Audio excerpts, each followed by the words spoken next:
Breaking news नाज़रीन अवां सां शेयर कंदासीं। सीता रोड जे ॻोठ सवराबाद जतोई में ॿारनि जी ॻाल्हि तां झेड़े में 3 ॼणा क़त्ल थी विया आहिनि। अव्हां खे ॿुधायूं पिया सीता रोड जे ॻोठ सवराबाद में ॿारनि जी ॻाल्हि तां झेड़े में 3 ॼणा क़त्ल थी विया।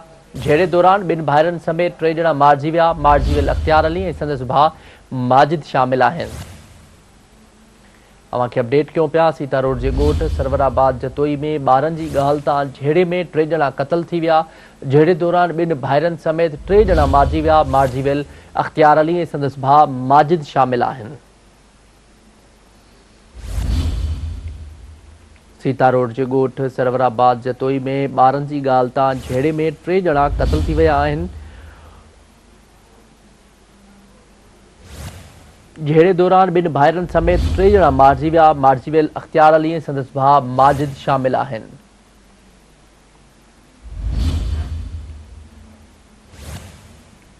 अवां खे ॿुधायूं पिया सीता रोड जे ॻोठ सरवराबाद जतोई में ॿारनि जी ॻाल्हि तां झेड़े में 3 ॼणा क़त्ल थी विया आहिनि।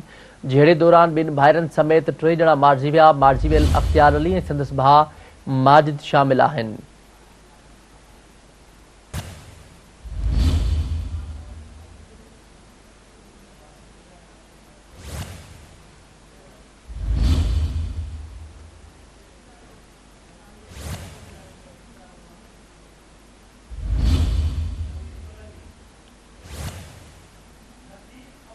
वधिक अपडेट्स मालूम कंदासीं नफ़ीस सोलंगी खां। जी नफ़ीस, वधिक छा तफ़सील आहिनि? अदाए खेरपुर मीरस मां जा आहिनि मीराणी बिरादरी जा माण्हू जेके सीता रोड में उन्हनि जा माइट हुया दाऊद जतोई ॻोठ सरवराबदार में। उते उन्हनि महिमान थी आयल आहे। पोइ हिते जो हुननि में पाण में को झेड़ो थी पियो। उन झेड़े में 1 पीउ ऐं 2 पुट थॾे ताईं फोत थी विया आहिनि, जिन जा लाश खणी सीता रोड अस्पताल पुॻा आहिनि।